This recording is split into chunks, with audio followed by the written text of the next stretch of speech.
This is the Aptitude Outdoors Podcast, where we interview travelers, explorers, and outdoorsmen and women to bring you the best tips and stories from around the world. Hey everybody, welcome back to the Aptitude Outdoors Podcast here on YouTube. If you can, go down below and hit that subscribe button.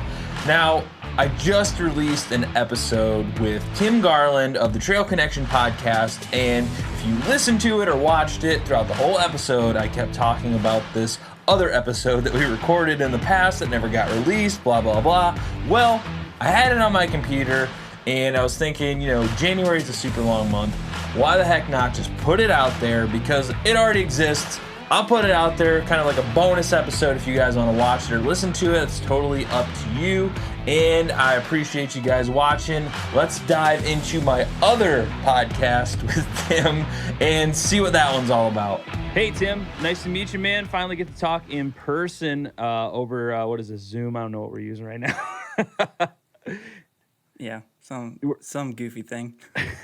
You're down there in Florida. I'm up here in Ohio. And man, I've been listening to your podcast, doing some awesome stuff. You're an outdoorsman, near and dear to my own heart of the outdoors as well. So what's your kind of background? How'd you get into the outdoors, and where did this passion come from to start a podcast, Trail Connection podcast? Well, to give you the Cliff Notes version, the first couple episodes of my podcast, I do a real deep dive into kind of the background on why I got started. But growing up, I've always been an outdoors guy. Always loved fishing and hiking and camping, that kind of stuff. And the last couple years prior to starting the podcast, I just kind of dove headfirst into my career and got really overwhelmed with my job, and to the point where I didn't really have a whole lot of external stuff going on. And I didn't like that. I didn't like where I ended up. I didn't like how consumed I was with my career and how burnout I was getting. And so decided I was going to do something that was not going to be able to turn into an entrepreneurial activity, because I'm kind of a business savvy guy. So I was like, I need to get into outdoor activities. I need to get into outdoor hobbies, because it's stuff that I love doing growing up, and it gave me an opportunity to get involved with something that I can't just turn around into some kind of business. So started doing that, and then along the process of really kind of rejuvenating and getting back to the basics with just for a love of the outdoors and learning some skills that I'd be able to enjoy with my kids when they get a little bit bigger, I was like, this is a really cool process. I want to document it. So, hey, let's do a podcast. And so it does kind of like borderline, this could potentially be a business, but I've got my wife to kind of keep me in line. So she's like, that's not why you're doing it. That's not why you're doing it. So, but yeah, just it's just an opportunity to go see some cool places and learn from some people that have a lot more experience than I do. That's kind of what it's all about for me right now. So I've been enjoying it. I'm coming up on 1 year with a podcast, which is crazy. Same. It's getting pretty. It's kind of weird to think it's been that long too, isn't it? Like, you just do it. You make episodes, you put them out, and then you're like, oh my gosh, it's been I'm 9 months in, and I'm like, it just feels like I started it the other day. Yeah. Well, it doesn't help that like half this year has been just the Twilight Zone. So yeah, that really does not help. So what do you do down there in Florida to explore, man? I know about the Florida Trail. I know that there's a lot of like good hunting and fishing opportunities, but being in Ohio, I've been to Florida a handful of times growing up. So you also have a lot more access to you're a lot closer to mountains than I would be. So you probably have a lot more recreational opportunities. And I know you kind of talk about on your podcast being like, sometimes, I don't like what I'm doing and where I'm from and this and that, but what do you do down in Florida to kind of camp or backpack or any of that stuff? Well, in Florida, you got about 3 weeks out of the year for prime camping weather. So you got to make it count. Most people, they book out their vacation for hunting season, in the fall, so they can leave and go hunt. I book out half of December just to camp. So,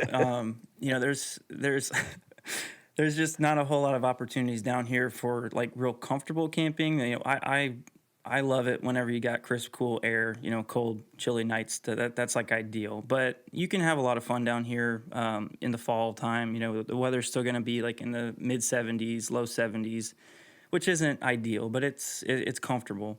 So anytime that the weather starts changing, I start pitching a tent in the backyard with the kids, or my property backs up to some recreational area, so I get an opportunity to go back there quite a bit. And that's where I do a lot of my camping.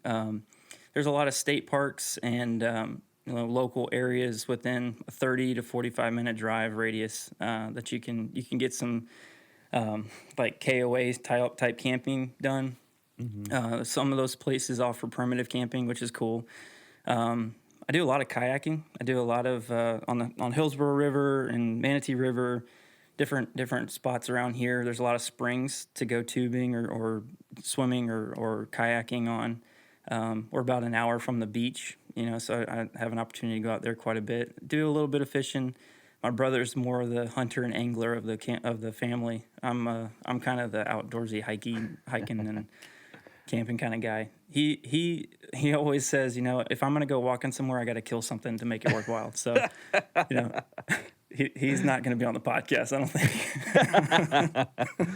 Yeah, that's one thing I've noticed on your podcast, man. You're a very deep thinker. Like, you think about stuff way more than anybody I know in the outdoors world that I know with the podcast and all this. You're always like real considerate of what you're doing. Like, you can take a backpacking trip and like think about it and talk about it just solo for an hour. Whereas me, I'm the opposite. I've been trying to think of how to do a solo podcast, and I'm just like, I don't have anything to say. I just show up, bumble around, like, that was fun, and then I just go on to the next thing. So I really enjoy that aspect because it like kind of slows down and makes you think about the outdoors. So is that just how you are as a person? Like, you seem like a thinker.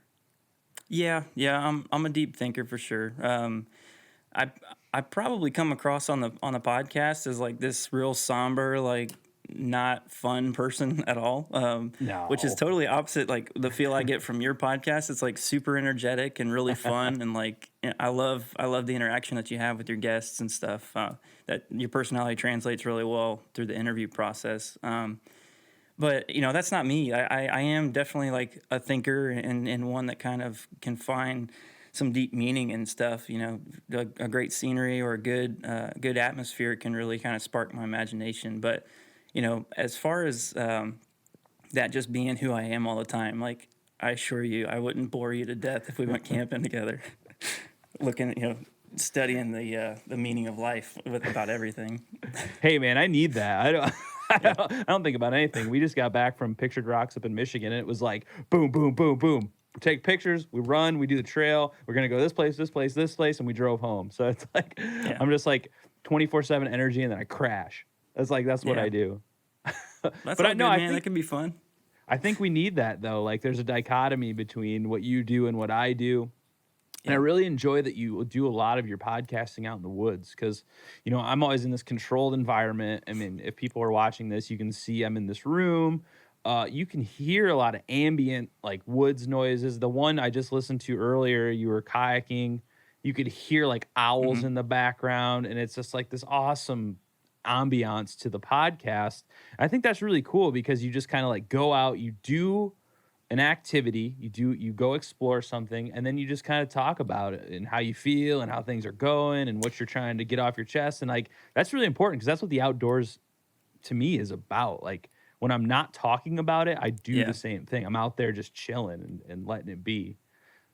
Yeah. When I first started the podcast, it was when I first started the podcast, that's what I had in mind. Like, every episode was going to be an excursion. Everything was going to be outside. I wanted that background noise, like I wanted the feel of my podcast to be like you're just chilling around a fire with your buddies, just like talking about campfire stories, like sharing experiences and stuff and learning from one another. And that's really what the Trail Connection is all about. It's about coming together with people that have a similar love for the outdoors, who have some great experiences to share, and just laughing and having a good time. And unfortunately, the way that I've started my podcast, it's been a little bit difficult trying to get people lined up with these outdoor excursions. That's more of a commitment than just like an hour in the evening.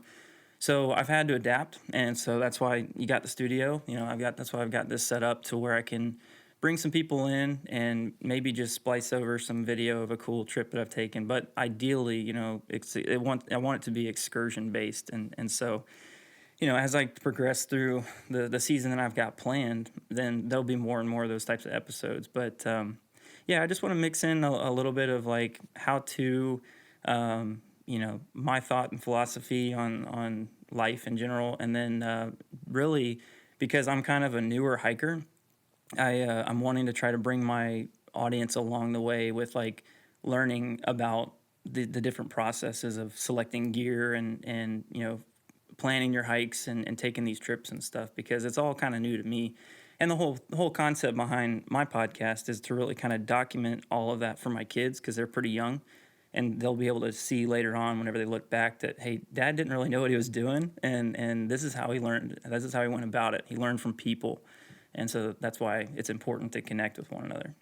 Yeah, I really like that you did an episode from the Appalachian Trail, and you kind of talked through the process. I believe it was a 2-part episode. You talked through the process, and you guys kind of just like, you and your friend, sorry, I forget his name, but you guys kind of just like talked through what it was like, what you took out there, how the experience went. And something that you do a lot of is talking about gear and situations. And I don't do that a lot. I'm more just like kind of telling stories all the time. And I know you wanted to talk about gear. So I have tons and tons and tons of gear to the point where it's just like, oh my god. I was like gonna go to REI this weekend. I was like, I don't need to go to REI. I have REI at my house. Yeah. So what's that? I haven't gone through that new experience of getting like gear for the first time in a long time. Like, I know what I want. I know what I have. Yeah. I know what I need. What was that like for you to kind of just like go through that process of like finding out what works and what doesn't? What'd you start out with, and how'd that kind of evolve over time to where you're at now? You probably have it pretty dialed into what you like. Yeah. So the first backpack I ever used, the first one I took on my first AT section hike, was a Teton bag, and that was given to me by another friend, actually the guy who went with me, John. And it was one of those things, is like, I didn't have a ton of extra money to throw into it, but it was something that I was like accumulating smaller gear, which by the way, I've got a ton of gear too, and half of that crap I don't even touch anymore. So to rookies that are listening, if you think you need it, you probably don't. So just nope. get it off your Amazon cart. So I started out with a Teton bag, and ended up buying a decent sleeping bag and just some ultralight type gear. It wasn't anything top of the line at all. Basically like Amazon specials, Got enough stuff to get going, and then realized that I packed like 20 pounds too much in my pack. And Classic. So it's been a process of like, just get gear. And then now it's like, I don't need that. And so I don't really have a great technique. It's more so just like, I haven't touched that since I bought it. So get it out of the pack. So I'm glad that you brought that up, because I wanted to talk to you about your experience of doing a through hike, which, by the way, dude, that's like top notch. I respect anybody who has been able to do a full through hike on any of these trails, but especially the AT. That one's near and dear to me, but major props to that. Thank you. So I do want to talk about that in a couple minutes. I want to get some information about that. But sure. Kind of the idea that I had when I wanted to talk to you about gear was, if you started this through hike, if you kind of started at the same point where you're trying to plan for this full hike, was there anything along the way that you're like, I got to dump this, or I'm going to definitely need to get this at the next stop? How did you work through that process of like getting your pack ideal along the way? Dude, it was so much trial and error. It was before through hiking the AT, I literally did not have any experience. Like, I would hike this local trail that's like 10 miles up the road from my house. It's like a 15-mile trail. And I did my research. Like, I went online. We're lucky to live in an age where you can look up anything on the internet and YouTube. And it's kind of a curse as well, because everyone has an opinion on everything. And Oh yeah. I really just was like, my mindset, even then, before I knew what I was doing, was like, I know I'm going to be walking really far every day, so I don't want a lot of stuff. So I researched it. This is 5 years ago, so the gear's gotten even lighter and more affordable since then. And so I was like all in. I went to REI. I tried on packs. I got, the best of everything that I could think of, but while trying to balance the price because I was going to be living off of my bank account for 6 months.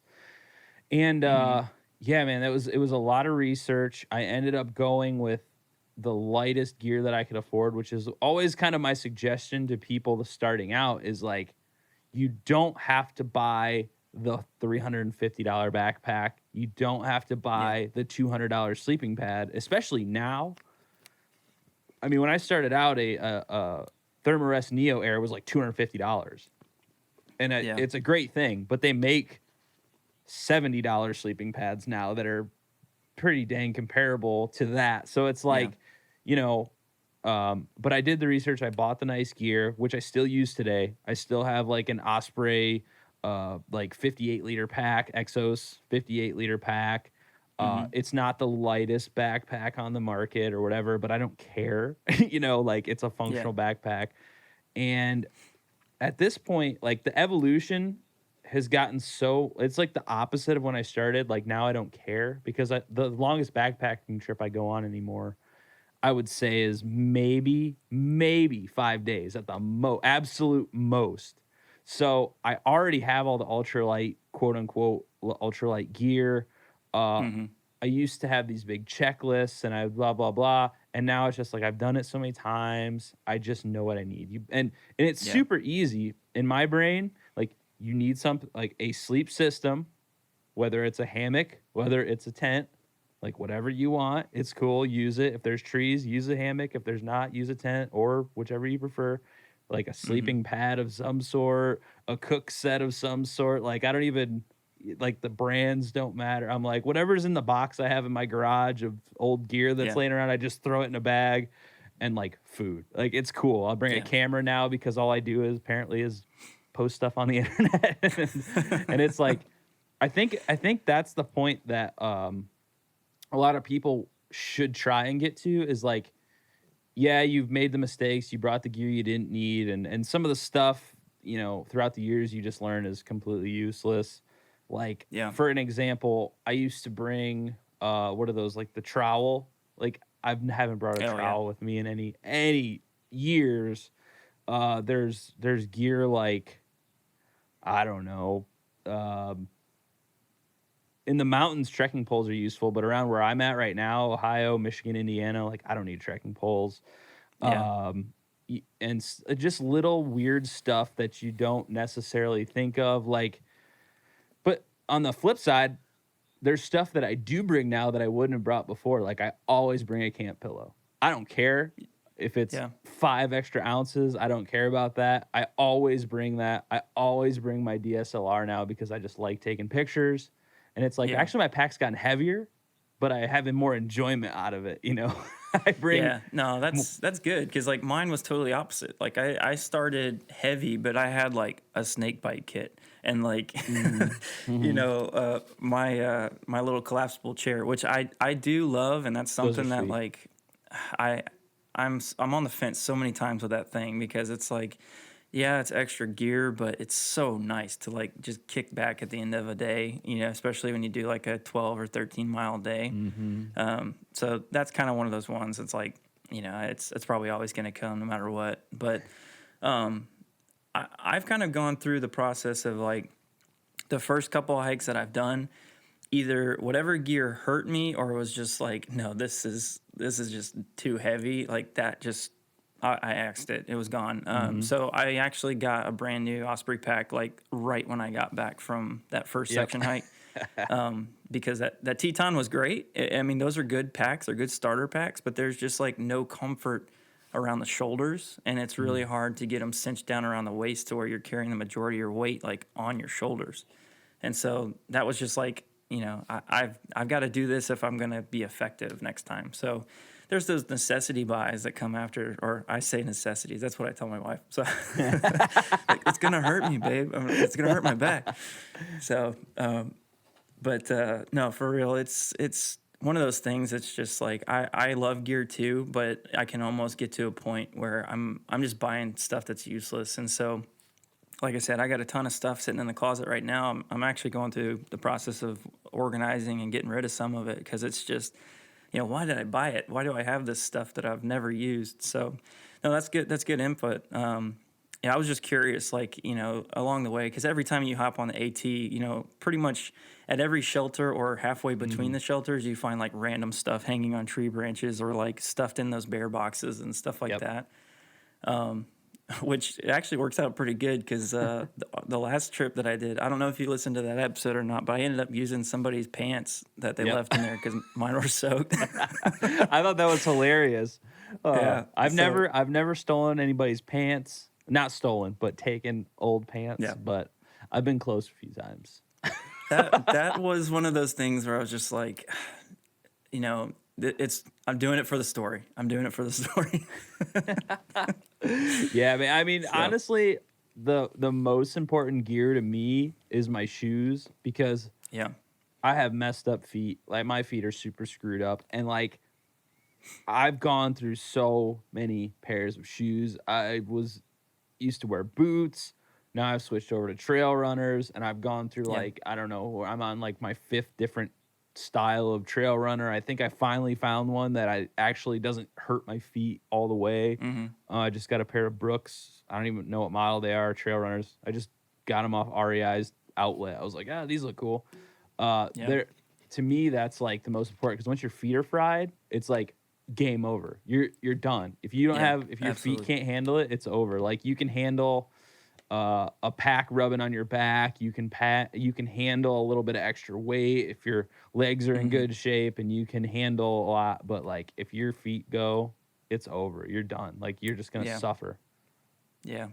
So that my experience with trekking poles, the first go around didn't have them, and with the pack being insanely too heavy, the section that we did the whole 3rd day was just like constant downhill. It was from we were coming southbound from from Fontana Dam to Nottahala Outdoor Center, and I don't know if you remember or not, but that whole section right there is just like steep downgrade, and my shins were like my knee and my shin was about to blow out by the time I got to the end of that thing. So I ended up like picking up a stick and using it kind of as a walking stick. But after that, I was like, heck yeah, dude, like trekking poles all the way. I don't care. I'll bring on the hate, because some people think that trekking poles are for sissies. So I was like, I'll take it, whatever. But I ended up just taking one. And so that's been really helpful, even though 2 might have been great, 1 was really helpful for me. So you can kind of modify along the way and just find what suits you, what works out for you. So you mentioned trail runners. So I've got a pair that I've been really digging a lot. I got a pair of Merrells that I really like. The next section that I'm planning, I'm considering going like super ultralight because I'm going to do the section from basically Fontana Dam through the Great Smoky Mountain National Park, and I want to hit the shelters and do the shelter only rule. So I'm kind of going that route, I think, this next time around, and we'll see how that goes. I'm probably going to hate it as soon as I get there. No way, man. I think you'll love it. I try not to get hung up on gear, and like as someone who's through hiked, I get that question so much from just anybody, like, anybody who wants to through hike, anybody who's, considering it, wants to know about gear. And I'm like, spend 90% of your time researching gear, going to stores and finding shoes that fit you really well and testing them out. And then the mindset I try and keep now is like, you're literally just walking. You're carrying a backpack and walking. Like, it's not that complicated, people. Like it really is supposed to be fun. The main focus should be, in my opinion, is enjoying the outdoors. My wife and I went this last weekend. We did a 15-mile hike in the Pictured Rocks National Lakeshore, and like, you know, we're not in through hike shape anymore. We were 5 years ago. Just had a day pack, a camera, some water, some food, you know, rain jacket, and basically that's it. And, you know, I was dying. Like my shit, like you said, my shins are fried. Like I just feel like crap. But like that, we knew that going in. Like you hike a long day, you know you're gonna feel like that, but that's not what it's about. I got some great pictures. I experienced a completely new place. I got to just spend a full, basically 10 hours in the outdoors. And like that's what it's all about. Like the packed trailhead, the crazy stuff that was going on. None of that mattered when you're out there, even the pain. Like you just got to be prepared for that. But if you can handle that, then you can backpack. And the gear is whatever. You'll learn that over time. You'll screw it up. You'll rip stuff. You'll get stuff wet. Like you'll find out that the $35, $40 pack liner you bought is no better than the 1 cent trash bag that you can get at the grocery store. Like it's all just stuff you learn over time, man. Yeah. No, that's great. And I think that's what people need to realize whenever they're engaging in these types of activities and like getting into hiking. If you have a love for the outdoors, if you have this passion just to see awesome places, like you can still get to those cool places in like the Walmart specials or like the Target shoes. You don't have to have brand name stuff. And so I'm planning an episode later on this season where we're going to talk about like fashion or function, you know, like is it worth getting the brand name stuff, or do we, you know, can we get some lighter on the pocket type of items that would be just as good. You know what's funny? So I'm looking forward to doing that. You know what's funny is I always wanted to do something, and if it wasn't going to be a complete and utter waste of money, I would totally do it like tomorrow. I've always had this idea in mind where I would go to Walmart and I would have like, I'd give myself a budget, like $200 flat. Like you cannot spend over $200 and just get outfitted for a backpacking trip, like full on, and then go out for like 3 days. Like it's all you have. You have a $200 limit. You have to get your pack. Yeah. You have to get all your food. You have to get your tent. You have to get everything, and your sleeping stuff and I think that would be so fun to show people, like that you can get out there and you don't have to have a $3,500 ultralight setup to go out there and have a good time. Like I'm confident I could go to Walmart right now and spend $200 and get out on the trail for days. Like no problem. Dude, let's do it. Let's meet halfway between Florida and Ohio. Let's just meet at a Walmart and do it. All right, dude. I'm down. That sounds.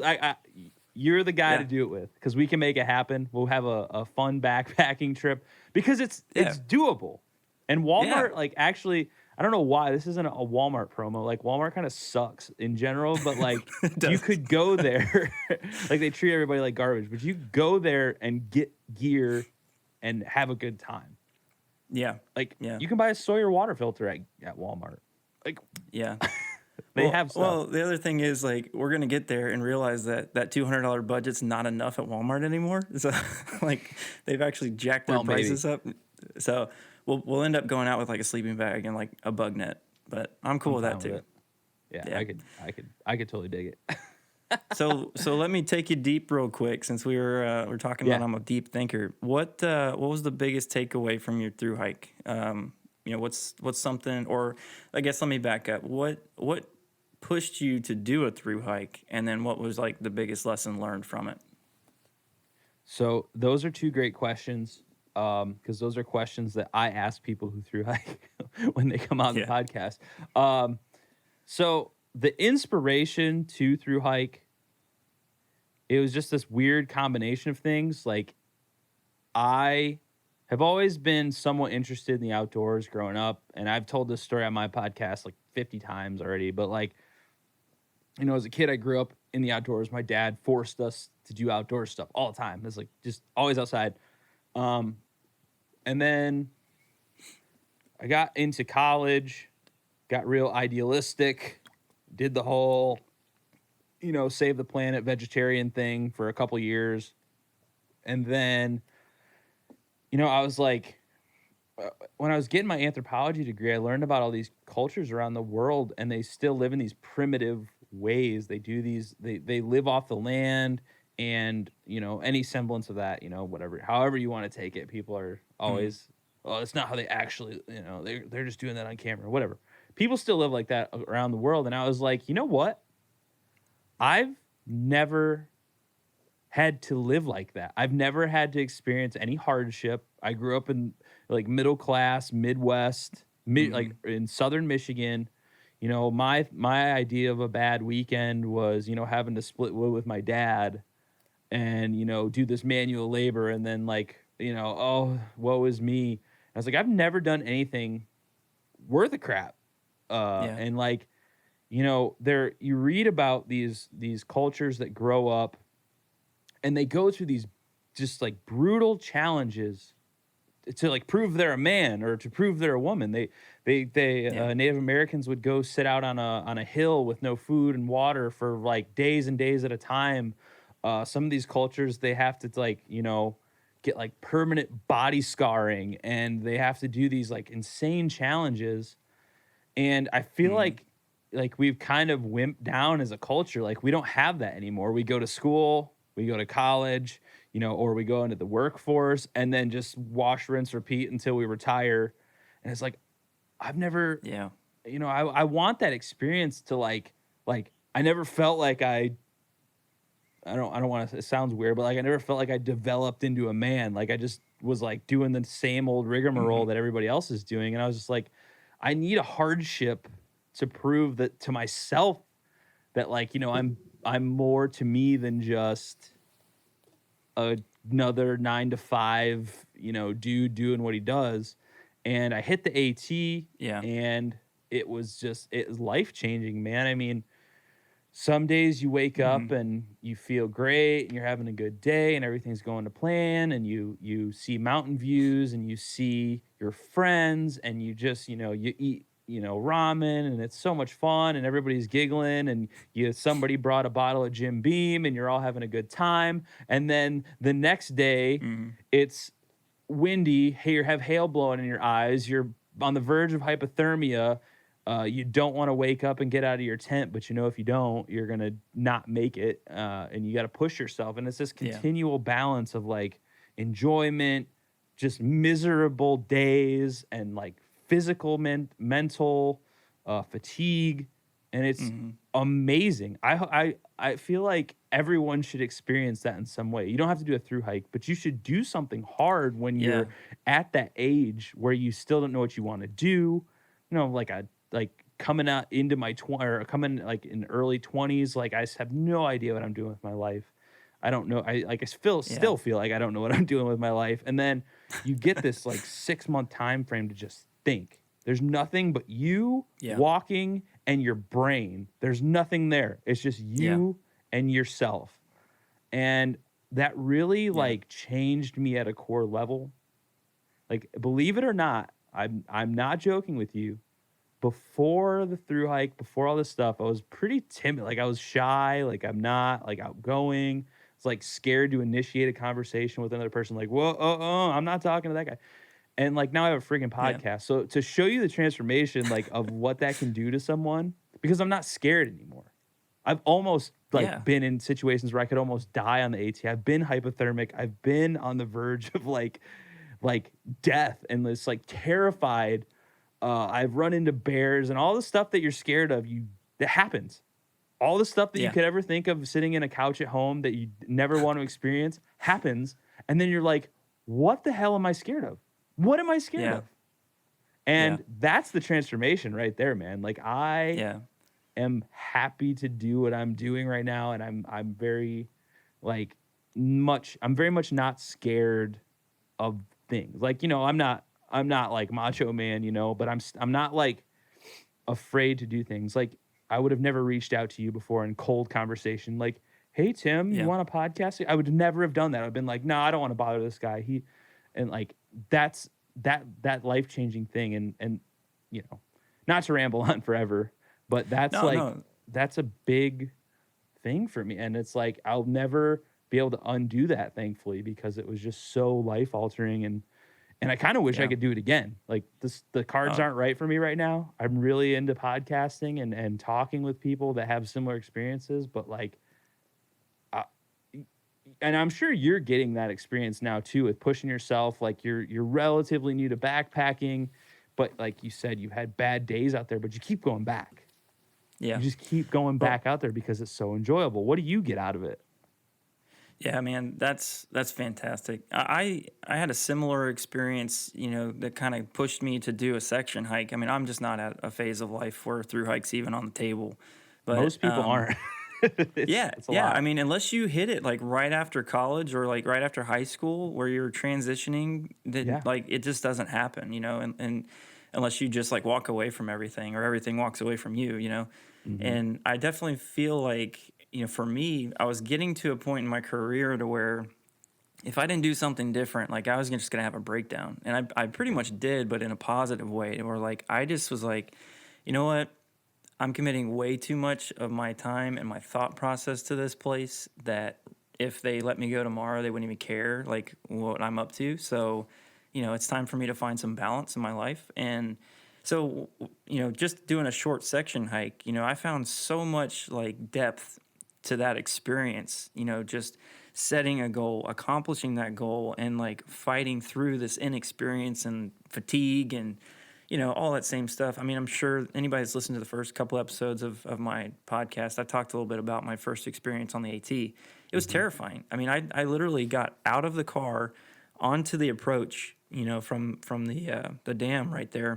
Mm-hmm. And I couldn't even make it up the ascent. I mean, I was hyperventilating and like starting to get lightheaded. And I was like, what the heck did I just do? I just got dropped off in the woods for 3 days. Like she's gone, like the ride's gone, and I got to keep going up. And so, everybody who doesn't physically or mentally prepare for something like that and then hops into it, I'm sure it's like 1,000-fold whenever you're talking about going on a through hike, you're starting at Springer or starting up at Katahdin and working your way down. Like you get on the trailhead and you start going and you're just like, I can't, there's no way I can do this. What was I thinking?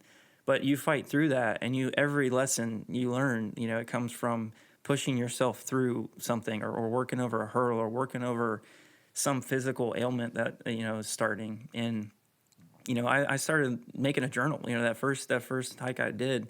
Every day, I would just write about the day and all the lessons learned and stuff like that. And so that was a really cool experience. And so me being kind of a deep thinker, that's inspiring for me. And so like I'm working on a book right now. Hopefully it'll be out in the next year or so. But a lot of that stuff that's coming out in that book comes from being on the trail and like the thoughts that just come from being scared, or being like way in over your head. But you get to a point in life where like you got to do something like that or you just go insane, and I'm not the type of person that can just punch a clock every day for the rest of my life and be cool with that. Like I need some cool experiences, so here I am with a podcast. I feel that, man. It's like, and one of your episodes that really struck me was when you were talking about like hard work, and everybody nowadays wants this instant gratification, and I actually 100% agree with that. Like I see it all the time, and people get frustrated with what they're doing, and like I'm a big believer in just like pushing through the hard stuff, because I learned that on the AT. I did not learn that. I mean, my parents taught me that, but I didn't internalize it until I through hiked the AT, and I'm really lucky in that aspect because the cards lined up and I got to do it. But like pushing through things that suck makes everything else not suck. And I don't think that's just an outdoors thing. I think that's a life thing. And when you said that on your podcast, I like really like felt that, because I understand it. Because sometimes like a lot of people listen to podcasts and they're like, oh, all they do is they talk for an hour and then they put it up online. Like each podcast you're hearing is probably another like 3 to 4 hours of editing and polishing and all this stuff. And, and it's not to complain. Like I really enjoy doing this. But like through hiking or even backpacking for a week is the same thing. For every 2 days you're out on the trail, you've spent 3, 4, 5 days planning it. And it's not always fun. These things aren't always fun, but it's just like work. Like work is never fun, but we all still go every day. So if you can use the mentality of like just push through the crappy stuff, everything gets easier, because once you get through that one experience that one time, the next time it happens, it's easier. You know what to do.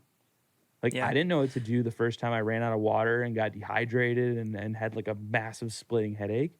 But now I know my body. I know when those signs are coming on when I'm going to get dehydrated, and I know how to Yeah. react to that instead of just being Right. like, and now it's just common knowledge to me. Like, oh, yep, that makes Yeah. sense.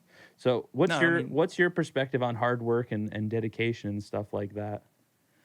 well, I was fortunate to have probably the best teacher in the world when it comes to that. My dad is by far like the hardest working man I've ever met in my life, and so he instilled that work ethic in me and my brother. I had an opportunity to work with him in construction growing up, and so that was super cool.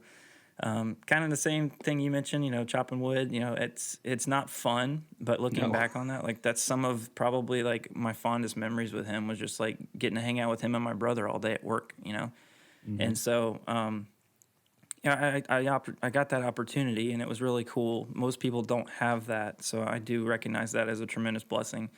But in my experience in every other workplace, it's just like if you bring your A game and if you put in 110%, like eventually it will pay off. And if it doesn't immediately, like most people expect it to, it will in the long run. I mean, I can't tell you how many times like I've been just chipping away and chipping away, chipping away, getting discouraged the whole time, saying, "Man, they don't recognize me, or they don't appreciate all that I do." But then I get a fantastic raise or like an incredible bonus that I wasn't expecting at all. You think it's going the opposite direction, and all of a sudden, you get this huge blessing. And so, not saying that everything that we do in life has to have monetary gain, but you know what I mean, like. The stuff that I was talking about, for what you're referencing, it's, hard work it sucks. It's not easy to do in the moment, Yeah. but everything you do is a lesson. And like, you're either going to learn from how miserable it was that like there's better stuff out there, or you take the opportunity to learn from the terrible thing that you're going through. And like you said, learn, okay, well, now I know how to prevent this, or now I know how to like combat this. And so every opportunity is a learning opportunity. And that's something that stuck with me that my dad taught me, like you look for these teachable moments to like teach others and teach yourself. And so, that's what my life is. It's just like one big teachable moment.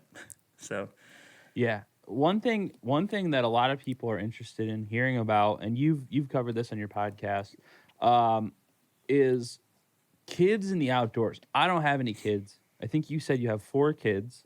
So Yeah. what's kind of your ethic with your children in raising them in the outdoors? Because it's not always an easy thing. Like, I see it all the time. My friends have kids. They take them out, even try and get them in the outdoors a little bit. And it's just sometimes it's just like they're not about it.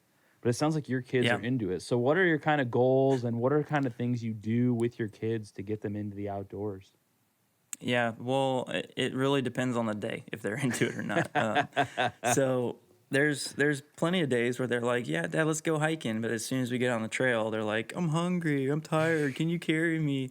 And so like that gets old pretty quick, and that makes you want to leave them at home. But I've got the end game in mind here, where it's like the whole reason I'm doing what I'm doing now is because like I would love to do a section hike or a through hike with my kids. So kind of getting them used to this type of thing, getting them interested in camping and sleeping outside and being out in the starlight and around campfires and things like that. Like those cool experiences and like memories of them having a good time and not being like barked at or like miserable.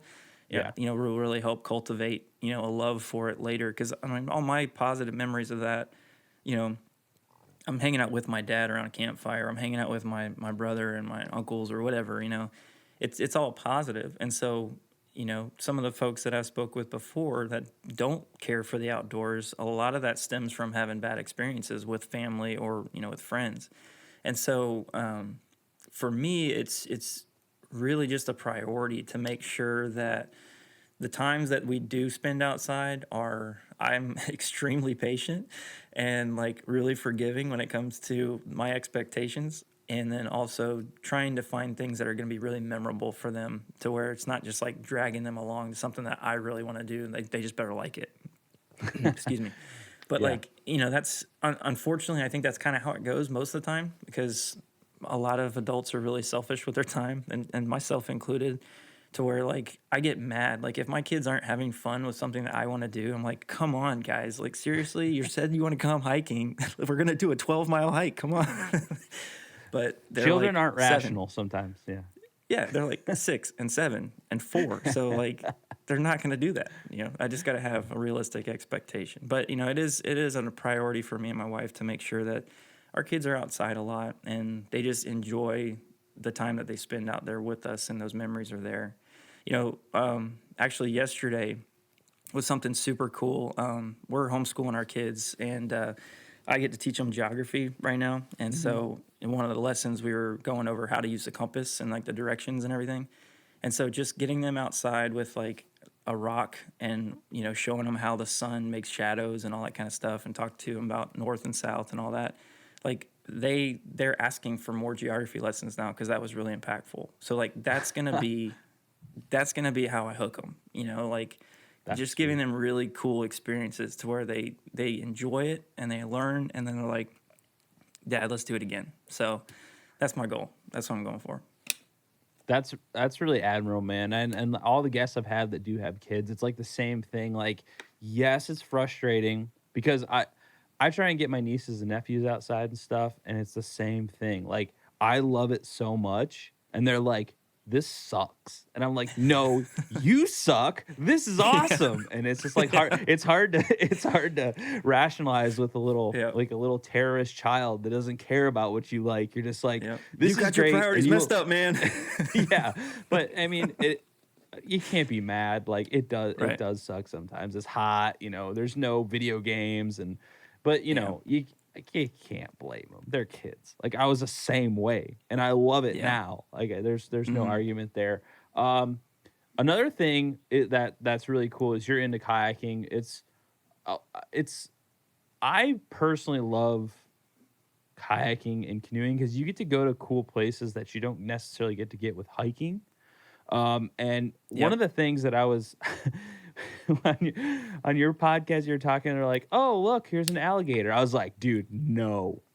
I'm from Ohio. We don't have any like threatening animals up here. Like we have squirrels and raccoons and like skunks and deer, but we do not have alligators. And I don't know if that's just because I'm from Ohio and I don't have any experience, but like if I saw an alligator and I was kayaking, I would be like, I'm out. That's a no for me, dog. Like I'm gone. How do you did you just grow up with that and you're just like, yeah, whatever, they're alligators? Well, it helped that I killed this one. So like that's sweet. That helps get over your fear. You know, getting to hunt them and getting up close to them is a totally different experience.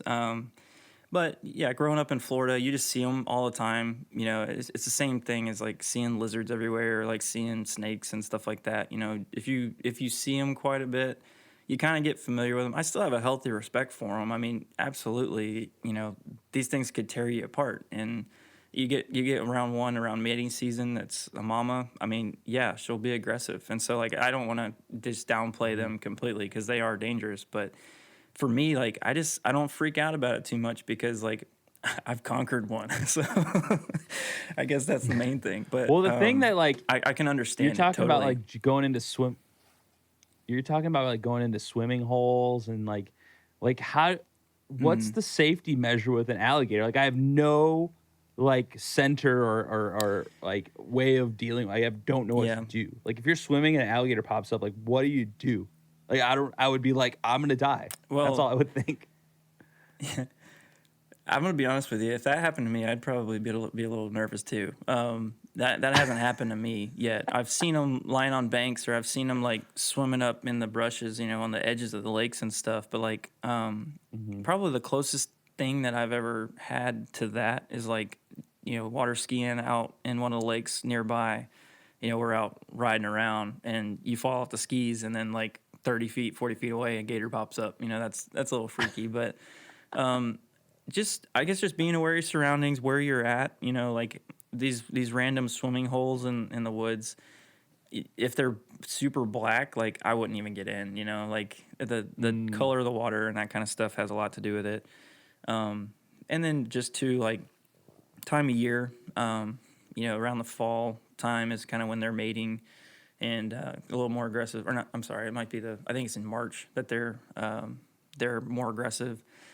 Fall's when we hunt them. But I don't know, man. There's not like anything specific that I can offer as far as like, Gator tip 101. But they do react in a way that, like, unless they've been fed, they will go away. Like, they're not going to come after you unless they're in an area where they've been given food or like it's a mating season kind of set up to where they're going to be more aggressive. So all my experience with them has just been like, you spook them and they run and then you're good. Well, it's cool because like you talked about, you hunt alligators, and that's a South thing because we just hunt deer up here. We got, like, I've hunted squirrel, I've hunted deer, like that's about it. Yeah. Is there any special technique to that? I don't know. I've seen like the shows, like a few things here and there, and like, a lot of people are touchy about hunting, but like it's part of the outdoors. I don't have a problem talking about it. I've had people confront me about it on my social media, but I'm just like, dude, it's part of what I do. I'm not ashamed of it. Like, I don't know. I don't like I signed up for a hiking podcast. I don't want to hear anything about deer. Yeah. I never said this was a hiking podcast. It's called Aptitude Outdoors, not hiking outdoors guy. So I mean, it's part of what I do. Like, I'm gearing up for hunting season right now, and I'm absolutely stoked. Practice archery. I don't know what you would do to hunt an alligator. Like, I have no concept. Is it all gun? Is it? There's to go through it real quick. You basically snag them with a huge treble hook on a fishing pole, reel them up to the boat, and then we use something called a bang stick. It's basically just like a .38 caliber on the end of a pole. And when you get them up close to the boat, you hit them on top of the head with that, and it stuns them. And then you tape their mouth, sever the spine, and then they're dead. You pull them in. So it's kind of a brutal process, to do it right. Well, that's hunting. Yeah, it's hunting. So, to explain it to people who haven't done it before, have a thing about, protecting animals and all that. Like, that's what we're going to do. Like, we're going to kill it. So it's part of it. But, that whole process it's kind of barbaric. It's kind of cool. It was really exhilarating to like hook into my first 12-foot gator and like fight that thing up to the boat, because it's like fishing with a massive catch. And then like, you get it up to the boat and it's all you can do to like get it pulled up to the surface so whoever else is on the boat can hit it with the bang stick. And then you go from there, but then hoisting them up into the boat is always fun, and that can be a little freaky too, because they're like snakes and other animals that still have like the nervous system twitch after they're dead. So imagine having a 12-foot gator in a john boat with you while you're still hunting, and it starts to flop around a little bit. It's so. I really want to change that perception of like I don't have anything against people who love animals and love, hate the idea of killing something. Like, I was that way for a long time.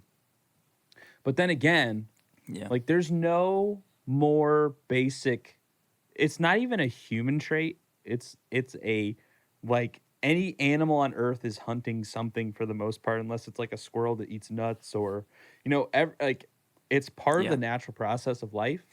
And I was against it for a really long time, mostly because I was scared of it. Like, the thought of killing something isn't really like a good thought, And we're kind of like in this new age with our generation. Like, I didn't grow up with hunting. I didn't really, but like, it wasn't just something we did. I got into it on my own. And like, now that I've done it for the last like 3 years, and like, I'm not proclaiming to be some like super awesome, Steven Ranella, like, I'm the man hunter, I've been doing this since I was born. Like, it's just something new in the outdoors. It's arguably, hunting is 10 times more challenging than through hiking or the backpacking or the AT for me. Like, there's so much working against you. And I personally love that challenge, which you seem like the kind of guy who loves the challenge too. And like, when you're backpacking, you can screw up all you want and you can take the wrong trail and you can get a little lost and it's usually okay. With hunting, you have one opportunity. And if the deer or whatever smells you or sees you, it's over. Your whole hours and hours and hours of preparation and waiting and sitting there silent and like one twig snap and your game is over. Like that's exhilarating. I don't know if you feel the same way. I don't know if you've had any experience like that, but for me, it's like, whoo, and then you eat it. Yeah. I don't know if you guys eat gators, but I would. I've had gator before. It's actually not that bad. Yeah, we do eat it. I unfortunately have not hunted anything else. Like you talk to me and you're like, hey, do you hunt? I'm like, well, I hunted gator one time. And they're like, okay, so you're an exotic hunter? I'm like, no, that's like the only thing I've done. Well, there's no shame in that, dude.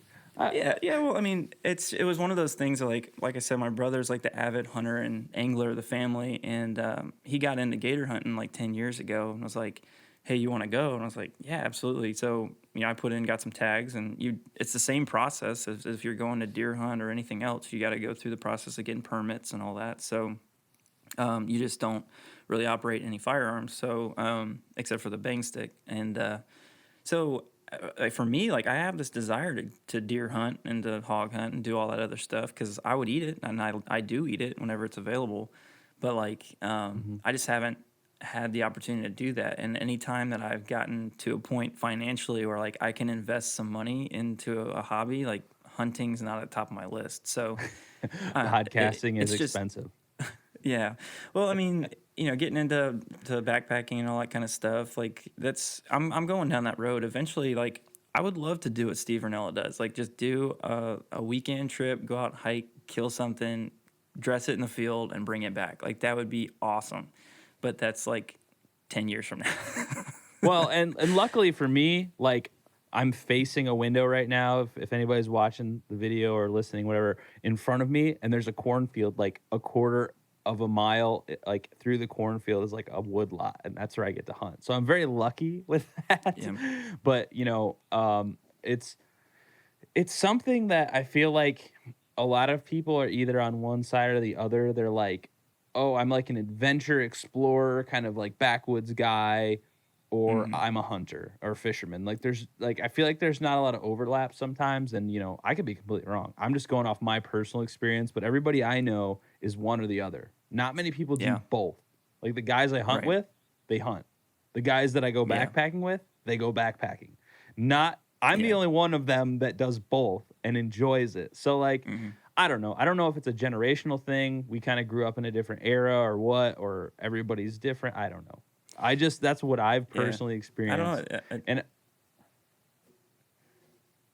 It's kind of like what I was saying about my brother. Like if he's going to go hike for an extended period of time, he better be coming back with something. Like that's just his mentality. Yeah. So, for me, like I want to go hike because I want to go see a waterfall, or like I want to go see a mountaintop. Like if I get a deer, cool. But like, I just want to go see the scenery, and that's just not how hunters are wired. I guess I'm not a true hunter. I'm not going to say you're not a true hunter, but that's probably what they would say to us. Yeah, that's okay. I'm used to getting a bunch of crap. That's just my life. Do you have any cool trips coming up? I know you're always kind of planning your next big adventure so you can make your sweet episodes.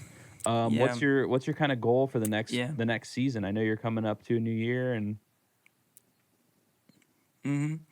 So right now I'm planning a beach trip. Everybody's been hearing me talk about this for like a year now. I am doing a beach camping trip, hopefully in the next 2 weeks or so.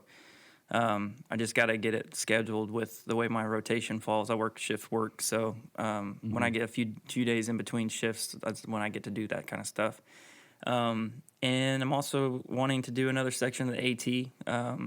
My last episode, I had on a buddy who enlightened me about a really cool section that's more further south. That's got some ridgetop walking on it. So I'm looking to do some of that, and I also mentioned needing to do the shelters through the Smoky Mountains. So I don't know, man. I got a couple things out there that I'm trying to get firmed up. We got a lot going on with the family this fall, so it may end up being between like Thanksgiving and Christmas when I do the majority of it. But I'm really game for anything. If something pops up, then I'll jump on it. But kind of right now, short-term plans is to do that. And I'm coming up on a year. Few days out, and I still haven't figured out what I'm gonna do to celebrate it. So, because it stinks, because I'm kind of off schedule. Well, what I had planned for my first season, I would have been wrapped up by now, and I'm like 3/4 of the way through what I had planned. So, I'm not quite ready to do the celebratory, season 1 ending. But I'll figure something out. I don't know. How about you? You said you're coming up on a year too, or did you just pass it, or are you coming up on it? January will be a year. I started in January, and we're gonna break a year in the end of December. I only do 2 episodes a month because of the video aspect of it. That's a big time sink for me. It's just really hard for me between working and doing another part-time job, podcasting and social media. So it's like really a lot to keep up with, but that's not an excuse. I'm coming up in a year. I'm very excited because I never thought I'd get this far. I've just started it for fun, and I'm doing it now for fun. And it's been cool to watch it grow. Like, I never thought I'd get 10 downloads, and every day I look at my downloads and I'm like, whoa, people are listening to this. You guys are awesome. Like, what is going on? All I do is sit at home and talk to cool people. But I got some cool trips coming up. Well, I don't know when this will air, but it's for like 2 weeks from now. I'm going to explore, since we're based out of the Midwest, I'm going to explore some backpacking, hopefully in Indiana. I've been doing some research on some trails, and, Indiana is kind of like an Ohio in the vein that, like, people don't think of it as an outdoorsy state. There's just kind of like they think of cornfields and boring. So I wanted to go explore Indiana a little bit. I've never been there. I found like a 25-mile loop. Oh, really? Nice. So she knows the struggle, Yeah. And I want to go explore out there. Maybe your wife has some good places for me to check out, because I don't know. I just Google it. And I'm taking a buddy out of mine who's never been backpacking. He's a little bit older than me. He's never had any outdoors experience in the last 2 years. He's just kind of like been blossoming into this like outdoorsman. I'm super stoked. And he's like, hey, would you be willing to take, he's like a quiet dude. He's like, would you be willing to maybe like go with me on a backpacking trip? I was like, I got you, dude. We're doing this. And we finally got to do it. I'm so excited. And it's a toss up. I don't know. He might absolutely hate it. He might think it's the worst thing ever, or I really feel like he's going to love it.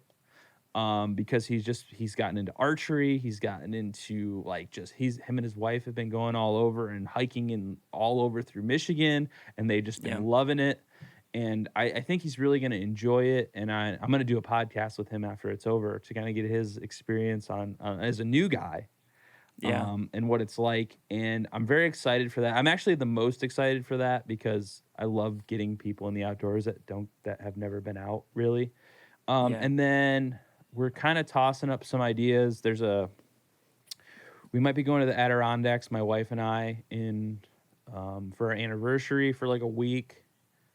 That's something we're talking about right now. I've never been to the Adirondacks.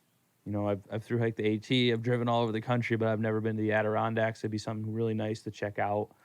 And other than that, man, I'm just having a good time talking to people like you that are in the same interests and same vein of what's going on. And I'm glad that people like us are working together. A lot of people in the social media world and in this vein of what they do, it's so competitive and everybody's fighting for downloads and views and blah, blah. Like, I don't care about that.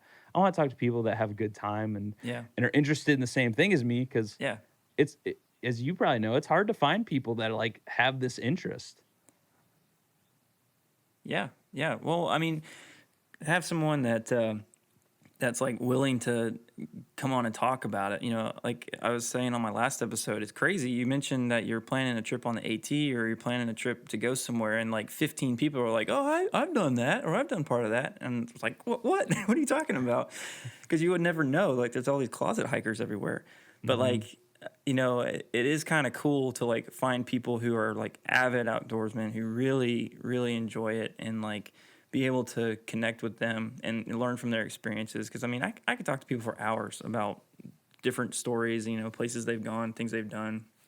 And so, when I thought about doing this podcast, I was thinking, it's going to be super easy to find people to come on the show. And it's awesome to find people. It's easy to find people to talk to, but it's really hard to get them to commit to a podcast. So. Yeah. I know that feeling, man. It's a little rough sometimes. One thing that I always want to know with someone, and it's just kind of like a selfish question for me. What if you had like a dream trip that you could go anywhere in the world? Where would you go?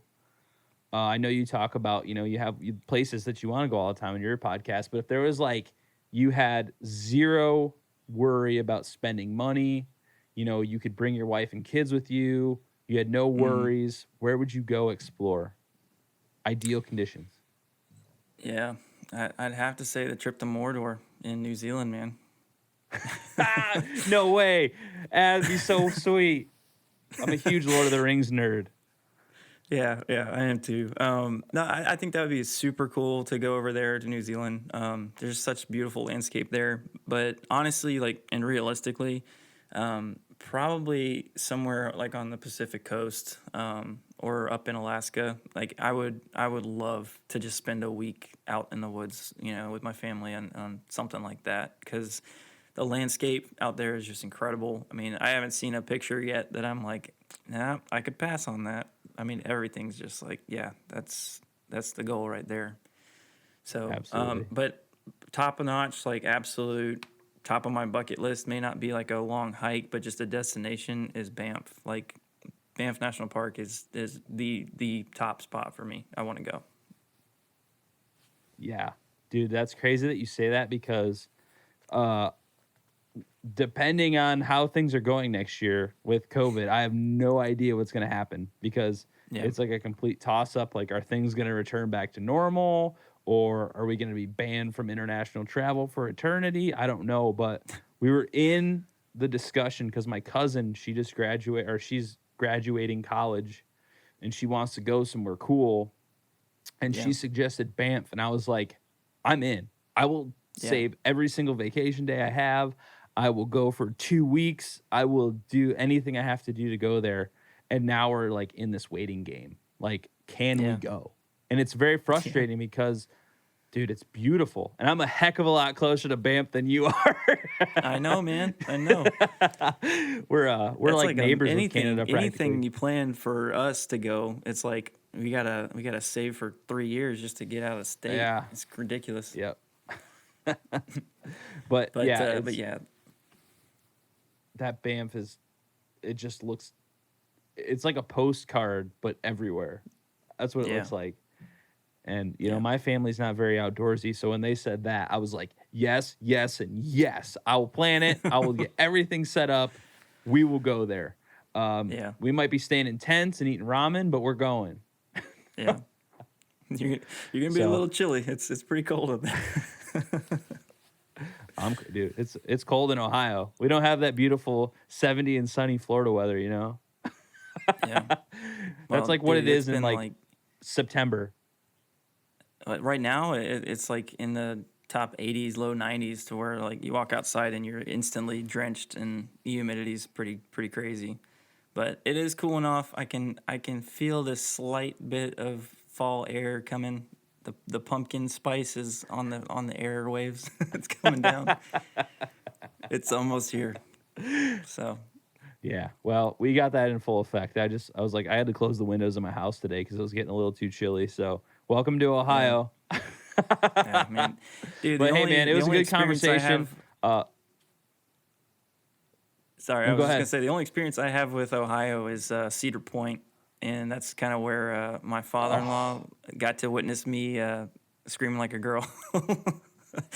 So, dude, I love Cedar Point. I need to revisit Ohio. It's only like an hour from where I live. Cedar Point is awesome. So, but yeah, so the Zoom makes the delay is a little weird because you can't we're not matched up with our timing. So know what I'm saying? But it was a good conversation, Yeah. man. I'm glad we got to talk. I hope we can do it again someday. And like, we definitely should do the $200 Walmart backpack challenge because I think that would be super fun. Yeah, We should get Yeah. that on the calendar for like 3 Yeah, years let's from do now. it. Yeah, that sounds great, man. All right, man. Hey, We'll talk and to you I really later. appreciate you reaching out and getting this hooked up because, you know, this is a totally different perspective that my audience is probably used to seeing. It's a whole other side of Tim Garland that they've never seen before. So I appreciate it, Paul. Thanks a lot. Hey everybody, thanks for watching this episode of the Aptitude Outdoors Podcast here on YouTube. If you can, go down below, hit that subscribe button. Follow us on social media. I swear we're on every social media that exists. If you are on it, we are on it. Even LinkedIn, believe it or not. So go follow it. And if you can, go to iTunes or Stitcher, leave us a rating or review. It really helps the podcast grow. It helps us get more viewers, more followers. So really appreciate that. I want to thank Tim again for coming on the podcast. This was a completely different conversation than the one that we had that I recently released. So he's an awesome dude. I can't wait to get out and be able to actually like go out and go on a backpacking trip or a fishing trip or something, hunting, and actually just kind of like get out in the field and do some fun stuff. As always, thanks for watching. I'll see you all next time.